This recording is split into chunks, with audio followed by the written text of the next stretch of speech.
नमस्कार साथियों, क्या देश की सबसे बड़ी मेडिकल प्रवेश परीक्षा कराने वाली एजेंसी एनटीए की पूरी तरह से जवाबदेही है? आखिर क्यों हर विवाद के बाद भी उसी एजेंसी को बार बार परीक्षाओं की जिम्मेदारी दे दी जाती है?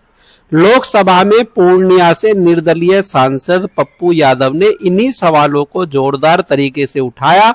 आइए जानते हैं कि उन्होंने सदन में क्या कहा है। गया उसके पहले वो मध्य प्रदेश में एजुकेशन में ये बड़े पदों पर थे। हाई कोर्ट ने इनको गिल्टी किया, फिर ये गिल्टी हुए। गिल्टी के बाद इनका प्रमोशन करके यूपीएससी का चेयरमैन बना दिया।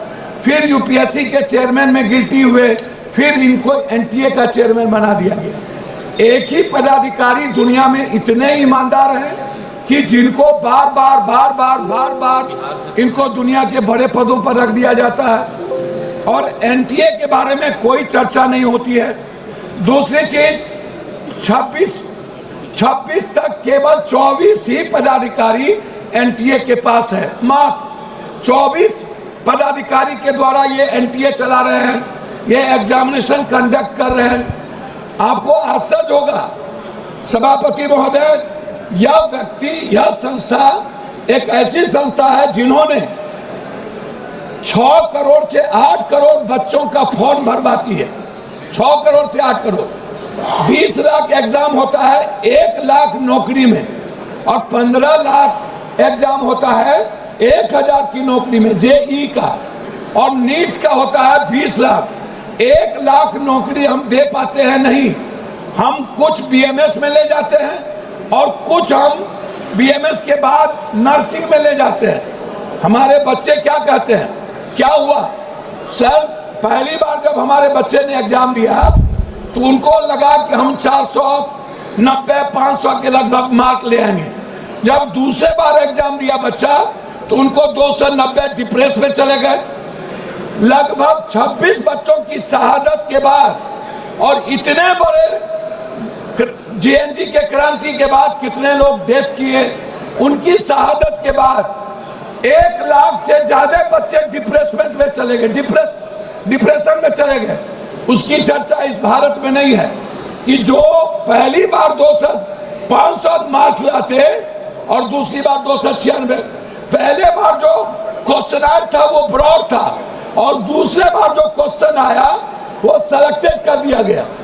मैं जानना चाहता हूं इस सरकार से 6 से 8 करोड़ फॉर्म क्यों भराया जाता है, ये पैसा एनटीए को क्यों दिया जाता है, ये इसमें किसकी हिस्सेदारी है। दूसरी बात कि ये कहते हैं कि इन्वेस्टिगेशन कौन करेगा, इन्वेस्टिगेशन को तय कौन करेगा। सीबीआई ने 5 बेईमान और चोर को, जैसे संजय मुखिया को जिसने सबसे बड़ी चोरी की बिहार में क्वेश्चन रिकॉर्ड में, उसको बड़ी कर दिया। आप कह रहे हो एसआईटी, तो एसआईटी कौन बनाएगा, एसआईटी बनाएगी सरकार। स्टेट के अधिकार को छीन लिया गया। हमारा उसमें आपसे रिक्वेस्ट है कि जो पेपर लीक मामला है, ये पेपर लीक से नहीं है। आप इसको इस रूप में मत देखिए, इसके टर्नओवर को देखिए। इसके 2026 में छोटे वेंडरों के लिए 5 से 10 साल की सजा। आपने एनटीए के बारे में कुछ नहीं कहा। एसटीएफ बनाएंगे सत्ताधारी। आप 25 लाख बच्चे जो टारगेटेड हुए, उसमें भारत को अमेरिका के तर्ज पर एसएटी जीआरई मॉडल के साथ, सर अभी शुरू किए सर, नहीं कंप्यूटर बेस्ड एडोपेटिक टेस्टिंग लागू करनी चाहिए रियल टाइम के अनुसार। कोरिया शोगनम मॉडल अपनाना चाहिए, जहां पेपर सेट करने वाले सैकड़ों प्रोफेसर परीक्षा से 1 महीने पहले गुप्त स्थान पर कड़ी सुरक्षा में पूरी तरह आइसोलेट कैद कर दिया जाता है। चीन के गुआको एग्जाम की तरह भारत में भी कैंडिडेट को पकड़ने के लिए आधार लिंकेज फेशियल रिकॉग्निशन अनिवार्य होना चाहिए। चीन के ही तर्ज पर चीटिंग। पप्पू यादव ने एनटीए परीक्षा जैसी एजेंसियों को लेकर अपनी बात बड़ी बेबाकी से रखी, स्पष्ट तरीके से रखी। अलग अलग देशों के उदाहरण भी इन्होंने दिए हैं। लोकसभा में उठाए गए इन सवालों ने एनटीए की कार्यप्रणाली, परीक्षा व्यवस्था और जवाबदेही को लेकर नई बहस छेड़ दी है।